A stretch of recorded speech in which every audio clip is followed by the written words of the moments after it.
Hey guys, welcome to the Nate Whitson podcast. So glad that you're here.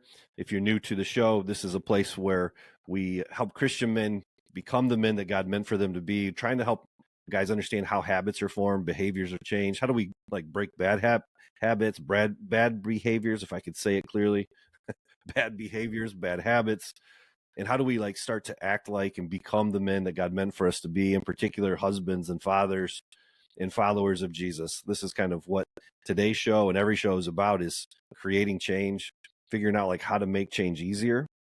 So many guys that I talk to come here just saying man, I struggle with this, I struggle with that. And I feel like I've struggled for so long, I don't know where to go with it. And so one of the things that we focus a lot on is how to change behavior, and I always say this, we're not saved by doing good things. We're saved by the grace of God alone, that saved us when we came in wretched, poor, naked, and blind, and he's been so kind to us. But there's something that needs to shift in a man's life, though, where we don't just say that we believe, but we act like it. Our behaviors really are a reflection of what we actually believe. And there's a disconnect often. The people that are in the world always say it's hypocrisy, and they're right. There's hypocrisy in their lives too, but in the Christian world, we don't always act like the men that we say we are. So my goal here in this ministry called Get in the Fight is to help men do that, get in the fight and become the men that have a life that is aligned with what they say they believe. So if you're interested in that, if you're connecting with that, if you like this, at the end of the show, make sure you subscribe wherever you're listening, hit that little notification button, and then do me a favor and just share it, because when you share it, your friends, to your audience, it really helps us to reach more men who are looking for content like this. Also, if you go to getinthefight.club, you can find out all kinds of different ways, free things there that you can get that'll help you in your journey as a Christian man. Getinthefight.club is where you'll go for that. Today, though, now that we're done with the commercial, today is an awesome show. I can't wait for us to get into it, for you to hear this today. I'm bringing on my friend Lukas Stoute. We're just going to talk about Fight Club stories. And Fight Club, just so you know, is a term that we use inside this ministry. It's a private online community for Christian men. We have men from Louisiana, where Lukas is at, to Colorado, to Albania, to Japan, all over the U.S., and it's really just a place where men are gathering because they resonate with what I talked about a minute ago. They want to be better husbands, better fathers, better followers of Christ. And so it's a free community. Again, if you go to getinthefight.club, you can check out Fight Club and learn more about it. I encourage you to do that and join. It's free. But these are stories that we tell in this podcast of men who are just like me and you. If you're listening to this, you're like, man, I'm just about as average as it gets. Welcome to the club.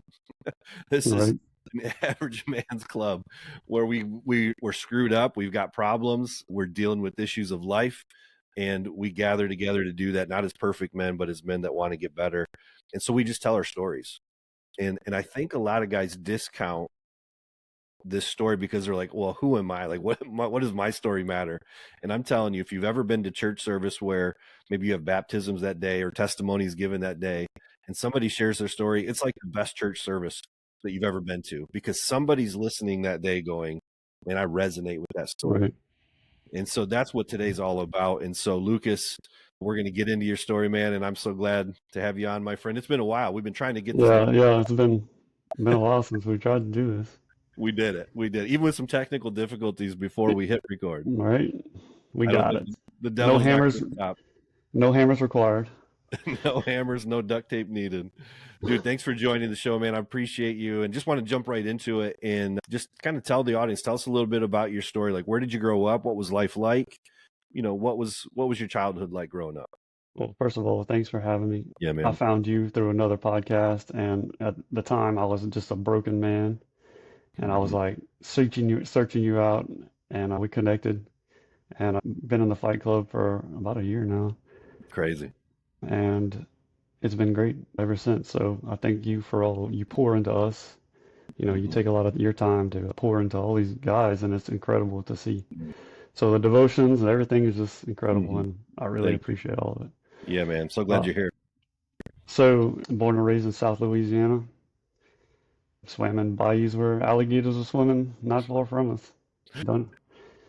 Had a pretty Cajun upbringing. Born and raised, I grew up in church. I had the existential 90s Christian family. We were in church like, I swear, 3 to 5 times a week, it seemed like, Yeah. you know, and had a pretty basic childhood, I would think, up until like, I mean, my life truly changed in like 1995. My dad was in a really bad car wreck, and I was 8 years old, Mm, and he survived it, but it was definitely a life-changing event for everybody in my family. And like that 8-year-old kid, I still am like trying mm, to rescue, you know. mm, So moving on from then, just life got a little tough at that point. My dad wasn't able to work anymore, mm, so it definitely changed the landscape of our lives. mm. And Maybe tell us a little bit about, like, go a little bit further into it. What happened exactly, and what was the, like, kind of paint a picture for us how that changed and what that 8-year-old boy was dealing with. well, yeah, so I actually just recently discovered that that 8-year-old kid is still stuck there. Mm, So my dad was traveling to work, and an 18-wheeler pulled out in front of him. He wasn't far from us, so he actually was able to call my mom with his 1995 Motorola bag phone. wow. It survived the wreck, and we actually were there in time for them to like for us, me and my sister, to watch the rescue team cut my dad out of his truck. Wow. And I literally I can tell you everything about that moment. Mm, And so from there on, you know, we're all worried about my dad and everything, and I just felt like nobody came to check in on us. mm, So, I mean, obviously, you know, my dad survived. At the time, we thought he was okay, but it ended up he had a very long medical journey, and I mean, still to this day, his life isn't what it should have been. But so yeah, I've actually discovered that, like I said, this 8-year-old kid is literally standing in a room just alone, mm, and I've actually like had to and still am trying to help this kid mm, kind of feel safe and you know cared for. mm, And I'm going through that journey right now, like literally, mm, I'm in it as we mm. speak. Yeah.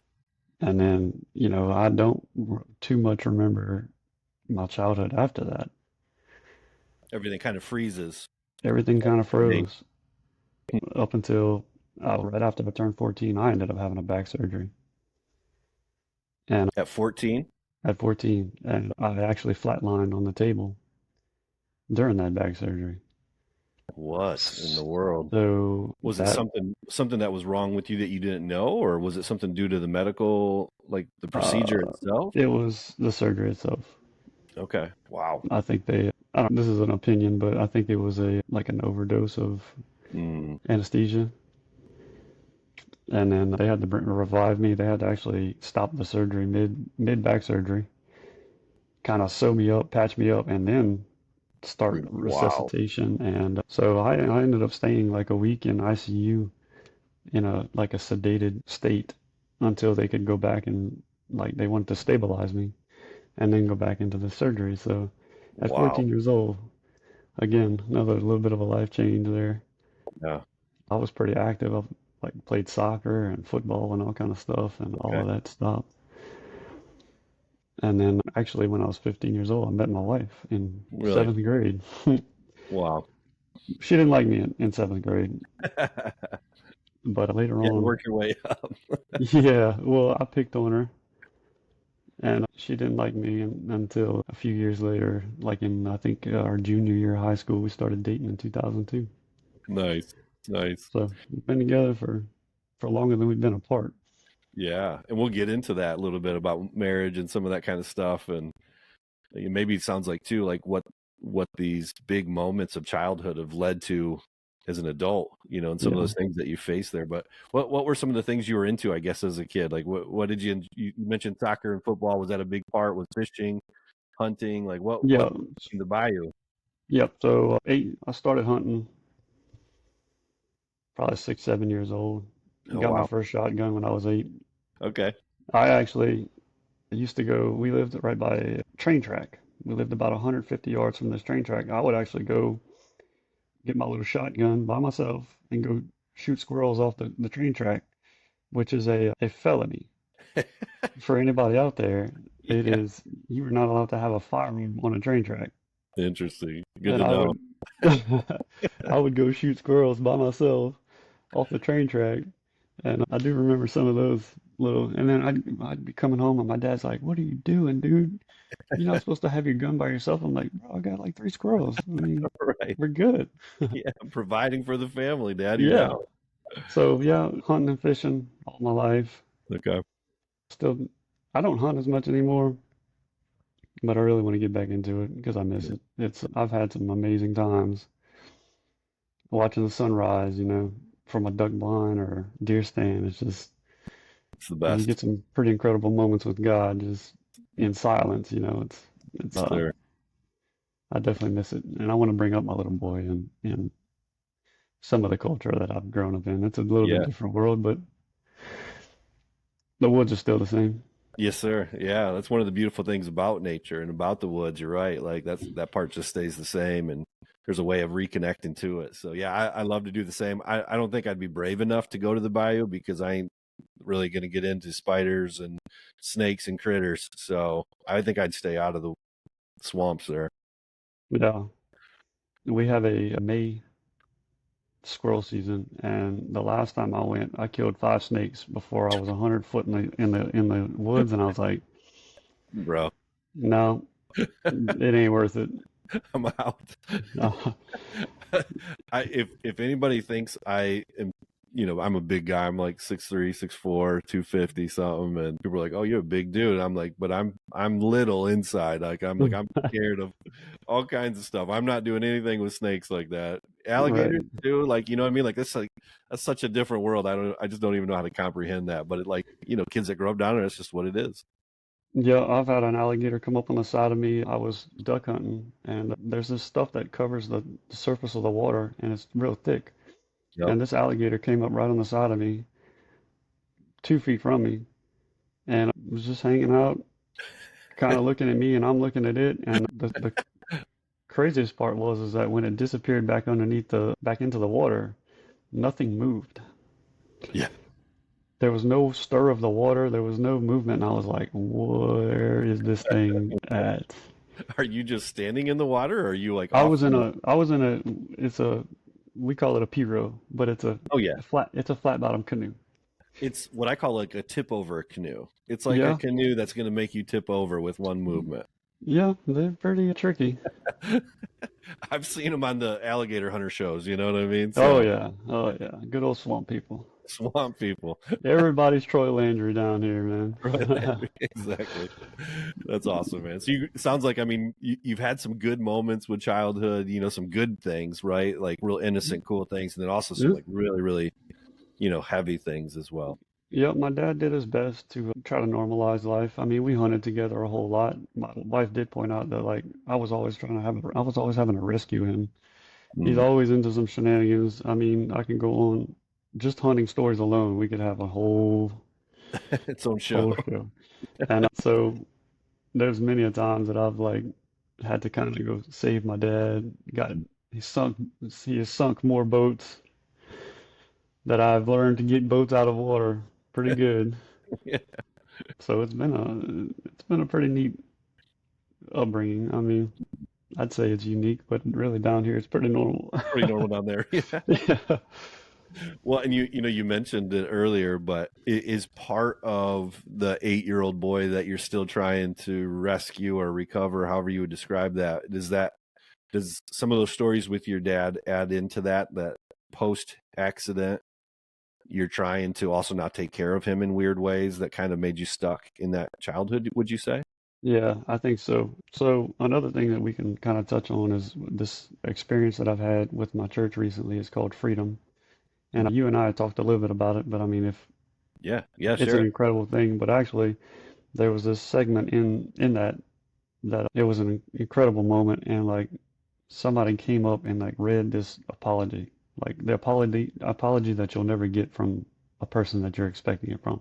Mm, Powerful, man. mm, I wept like a child, and I didn't even realize at the time like what was going on mm. until I really started thinking about it, and I was like, like I didn't even notice but I felt abandoned. Mm, And I'm like, then I started thinking about like, well, man, after the wreck and everything, I started resenting my dad mm, because he couldn't do the things that an 8-year-old or 10-year-old or 12-year-old kid usually does with their dad, even though he tried. I mean, like I said, we hunted, mm-hmm, we fished all over the world, we got lost all over into the swamps, man. I've spent nights in boats trying to find our way out of swamps. mm, So, but there was always this kind of, well, I'm trying to take care of him and I'm trying to make sure that he's okay, or, if he mm-hmm. falls down, I'm struggling to get him back up off the ground and stuff like that. So Yeah. definitely, I guess I had to grow up a little faster Mm-hmm. because it came to the point where I was taking care of my dad more than he was taking care of me. Mm. Yeah. How do you feel like that has impacted you then? Like what exactly would you say, especially like when there's that breakthrough like that and it hits you at the core of like, that abandonment issue. How do you think that's impacted you maybe as a man, as a father? Like where's that really coming out in your life in a negative way right now?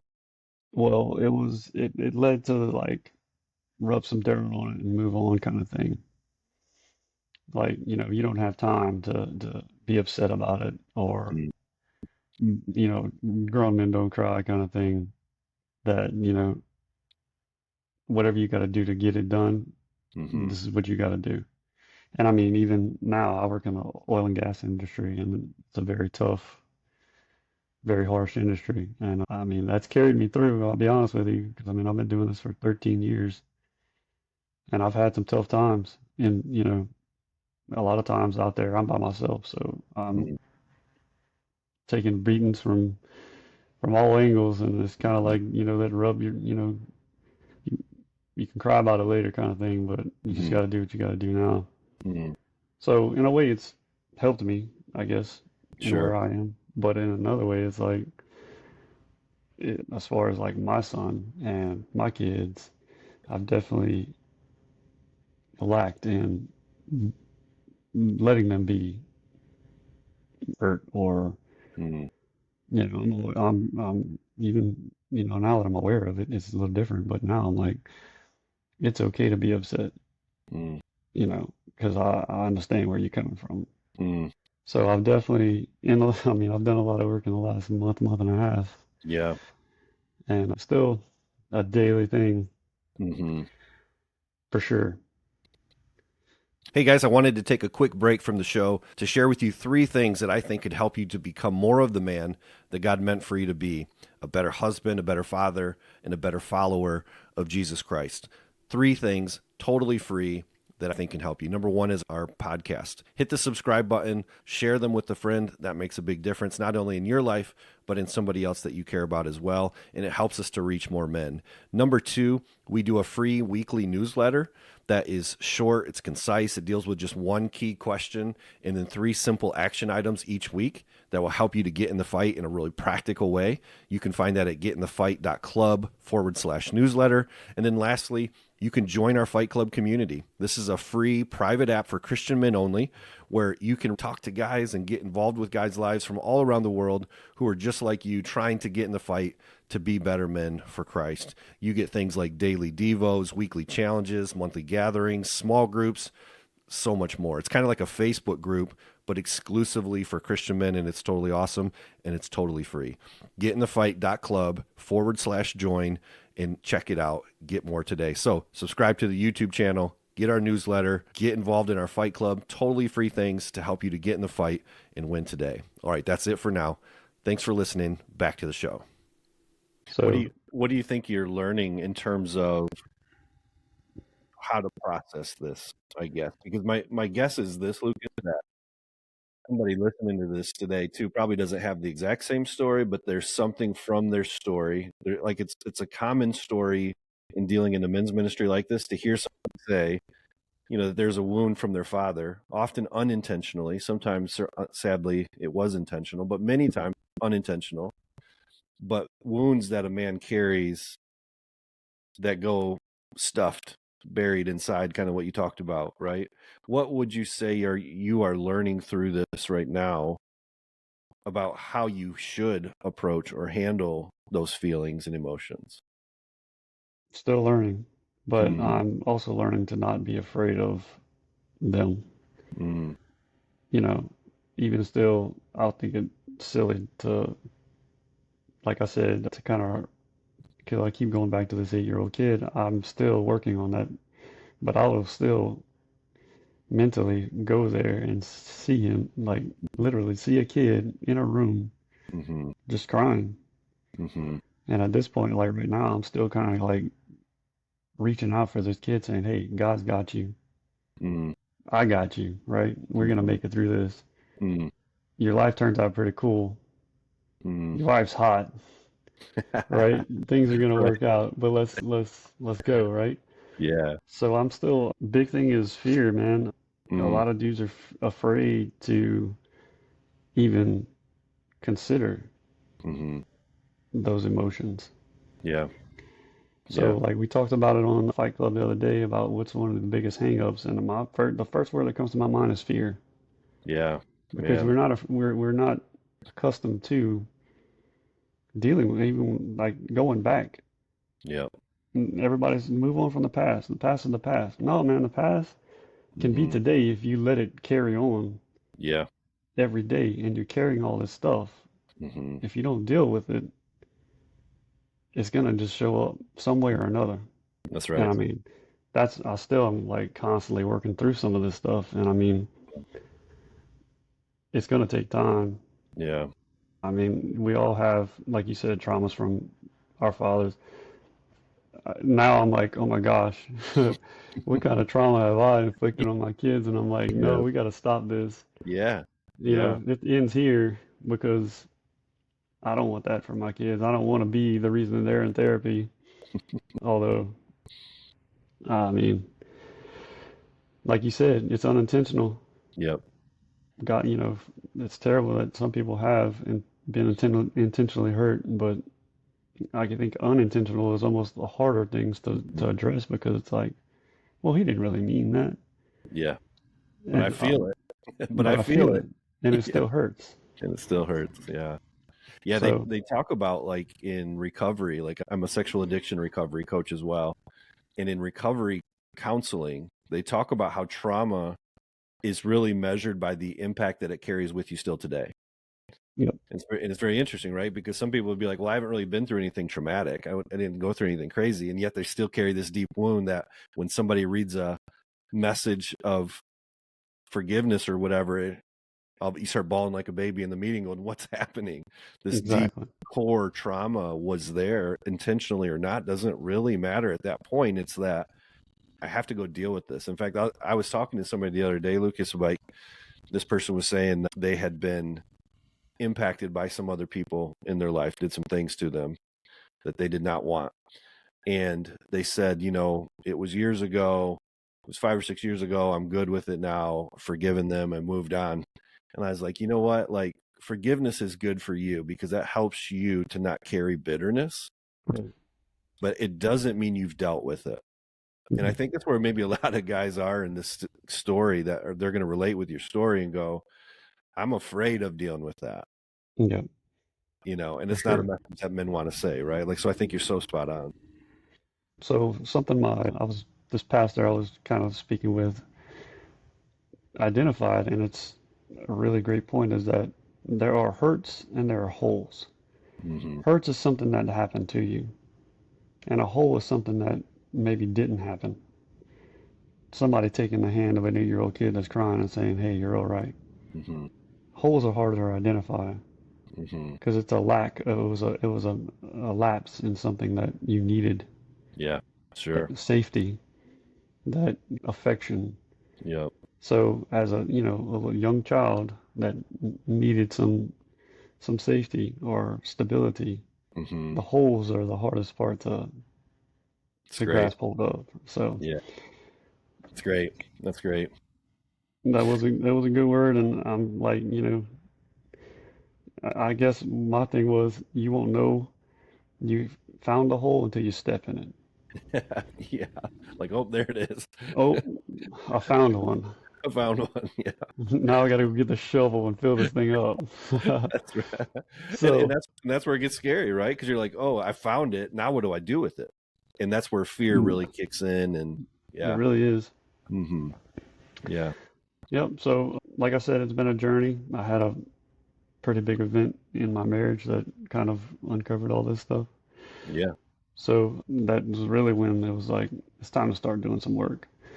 Yeah, let's get into that as much as you're willing to. Like, kind of, and again, I appreciate just the vulnerability here because, again, I know some guys are going to hear stories of childhood, but then also some marriage troubles and parenting troubles. Like, tell tell us a little bit about this part of your story and kind of what opened up a lot of this discovery for you. I'll kind of bounce back a little bit to my church they do this, it's called Freedom. It's a 12-week program that you go through with a small group of like men or women, but it's all separate. Yep. And you go through this workbook of dealing with hurts, habits, or hangups. And then at the end of the 12 weeks, it's this conference. It's like a day and a half of literally very intense, very strong, breaking through those hangups and stuff. hmm And I was supposed to grab my book and I forgot it. But so during the 12 weeks, you kind of like have a section, and it's really cool because you're in the Word every day. I kind of broke it up to where I was at least 3 days of the week I was going through my workbook and like you're reading the Word, and it goes through Scripture and it backs everything up by Scripture. It's really neat. Nice.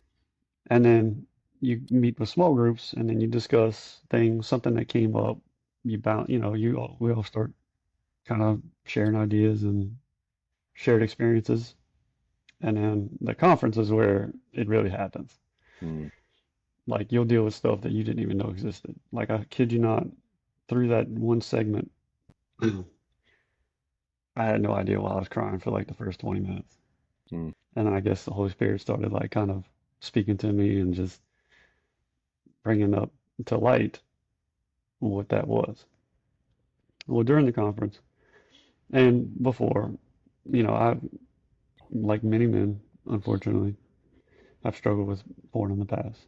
hmm And I didn't even realize how rampant it was in the Christian community, but it's bad.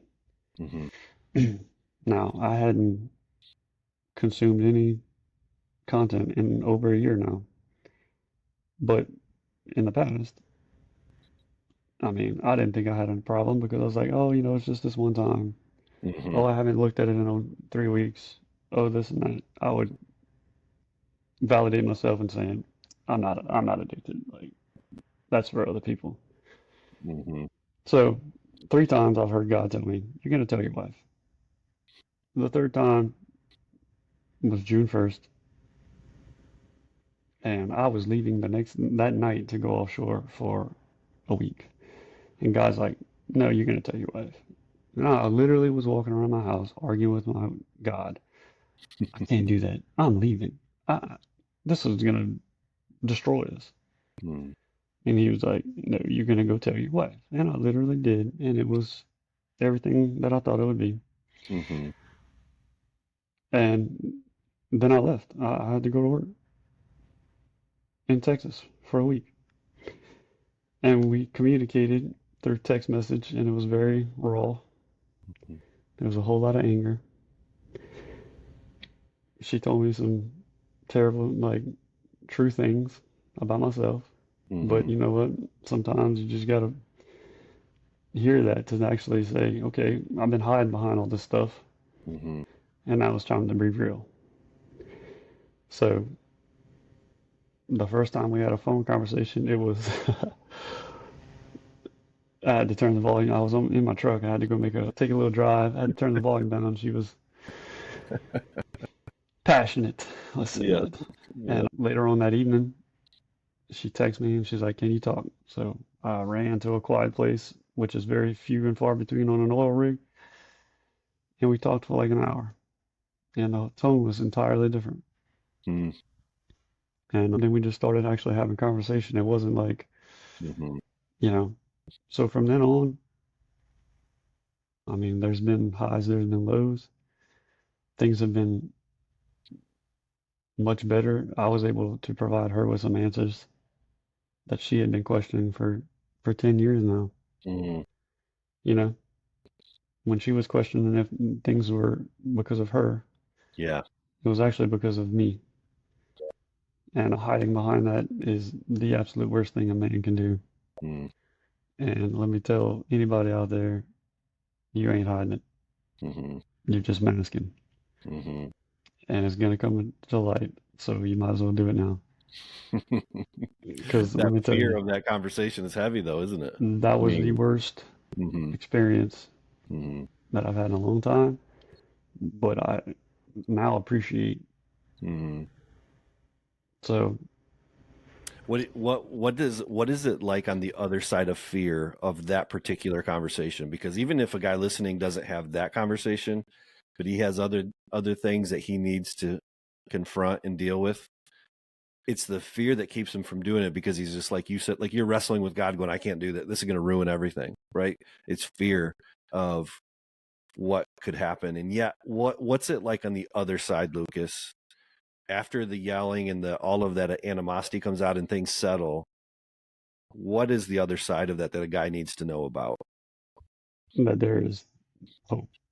Mm, Like once you know, I mean, there's going to have to be a decision to be made. If there's any kind of betrayal, both parties are going to have to say, okay, we either go on from here together or we don't. She had mm, every reason to leave. yeah. And I mean, I reiterated that several times. I'm not going to beg you. If this is how you feel like you want to have your peace, if that's what you need, you have every right. hmm And it took some time because there was for sure doubt. hmm And I mean, even within the last week, we've had a little, a little wave, if you will. hmm And she goes back to questioning, well, can we even do this? Yep. My thing is that God wants us to be honest and fruitful with our lives.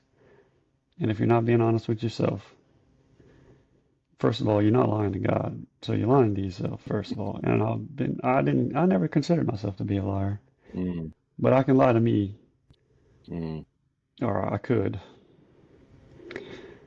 Now it's like I don't even. She asked me the other day. I was coming home. She's like, "Do the speed limit." To call her like, "I'm not doing the speed limit. I got to get home." So there is hope. If Nice. God's gonna bring you to this, He will bring you through it. I promise mm you. mm No matter how nasty it gets, it has to happen to be Yep. able to say, "This is our starting point for the next step. This is our." So good, man. I promise you that people are going to be listening to this, Lucas, on the side of the fear side of this, going, I can't share this. I can't tell this. I can't deal with this. And I think you're so right, man. It's such a story of hope. And that's why we do these Fight Club stories, because something like this seems to come out of every story, of just like somebody's been through what you've been through, and there is hope in Christ that it can be different. And so I love what you're sharing today. Yeah, that was, and I mean, it was hard to see the hope for, at first. hmm And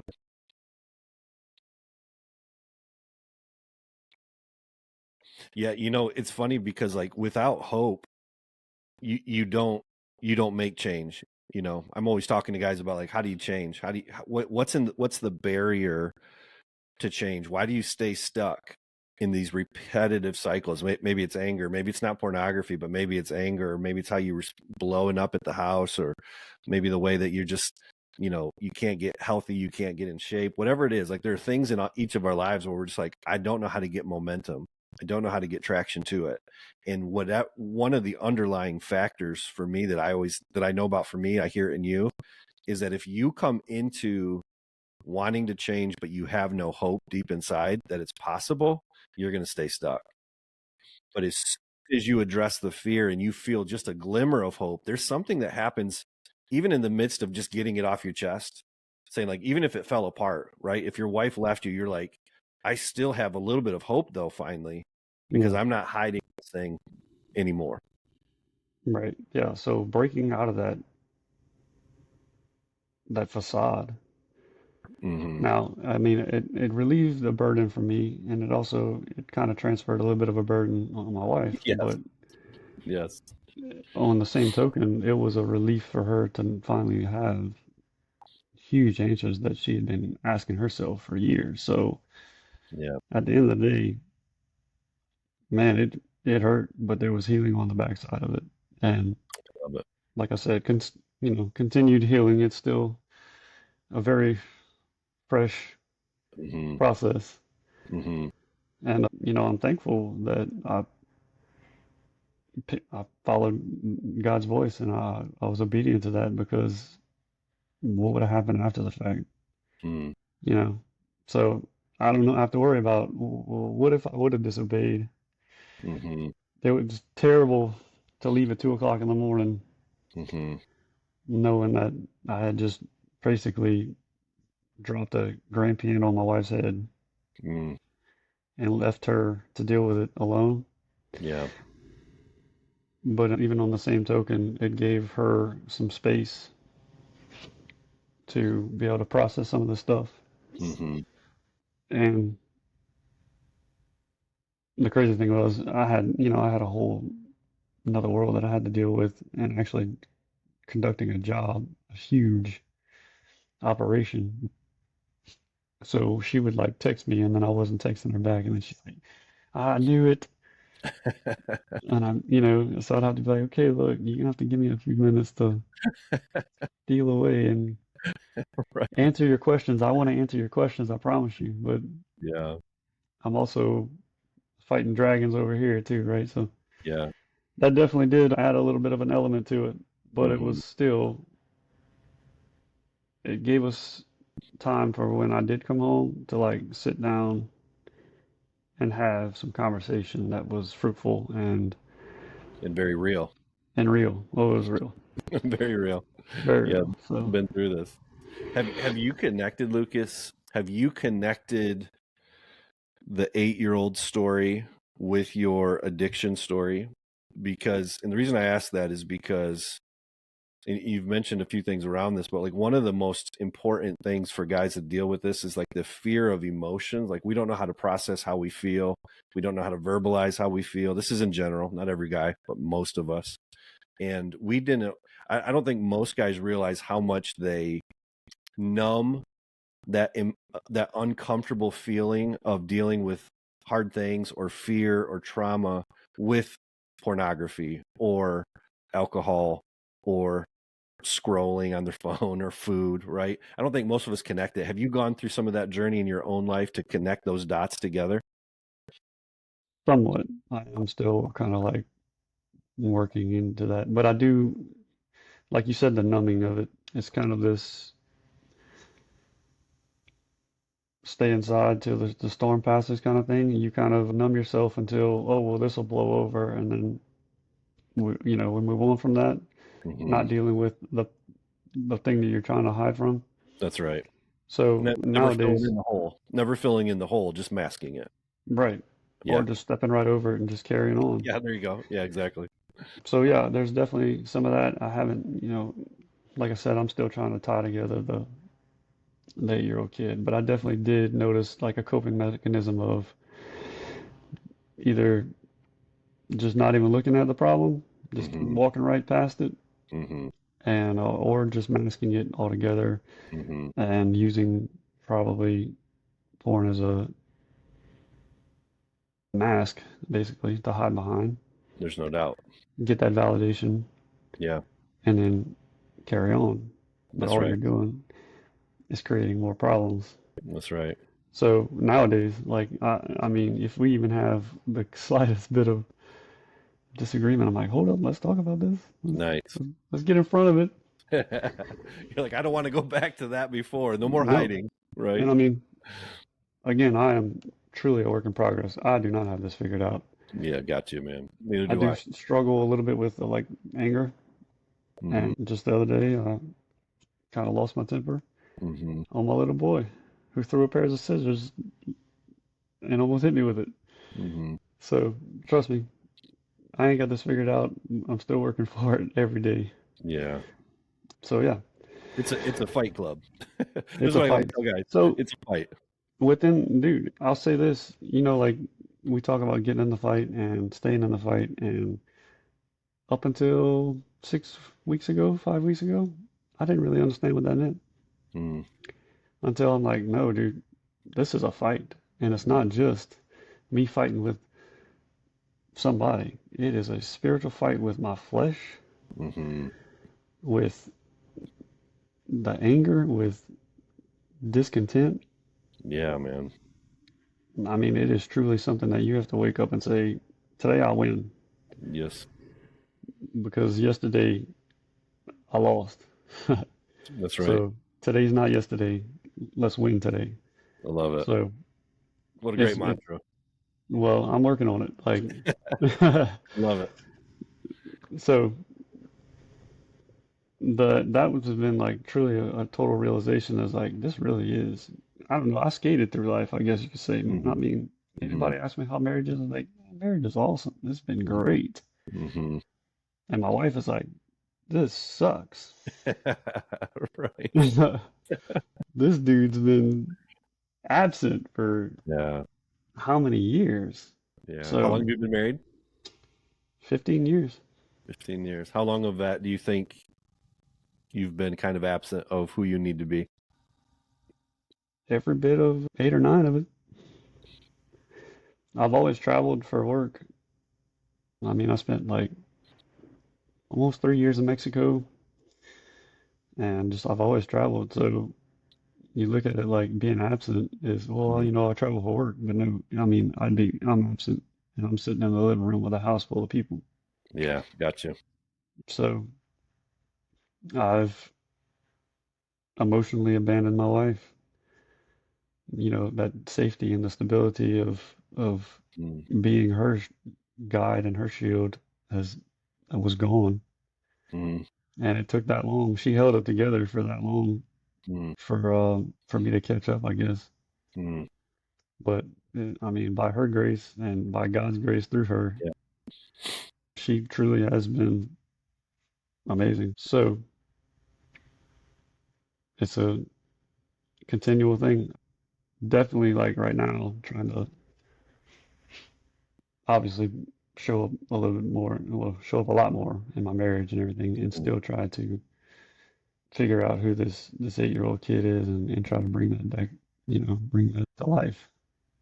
It's awesome, man. It's so cool to hear these Fight Club stories and just to like have you like lay out like you did, just like a real journey. It's real life, And it's interesting to me as I'm seeing this. I see your shirt, the story about the oil rig.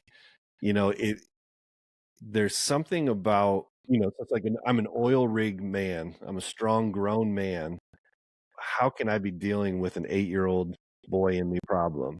Yeah, Or like I'm a big guy, you know, I used to be an athlete. Like, how can I be dealing with this kind of anxiety that I deal with? Or how can I be dealing with this issue here? And so we want to, you mentioned it, like put on this mask in life. And Fight Club is so much about taking the mask off and just being real, which is yeah, yeah. broken, in need, and working on it one day at a time, man. And your story comes through so well of one that ends in hope. Like I really appreciate the way that God is doing this in you and that you've described it, because that's what I hear in this is that you're not perfect, but you're in the fight and there's hope. And again, probably 8 weeks ago, maybe you wouldn't have said the story that way. I don't know. Maybe you 8 months. True. I know when we first met, you weren't thinking that, Right. but praise God that he got you in the fight again, man. And it sounds like he continues to do a good work in you, and it's super exciting.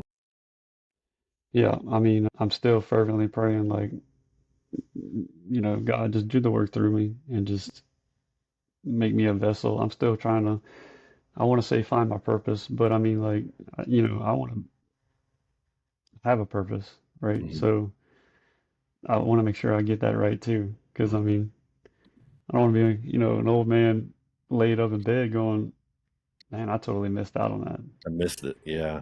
Yeah. Yeah. So there's definitely some things that I'm kind of pursuing too to maybe help fulfill that purpose.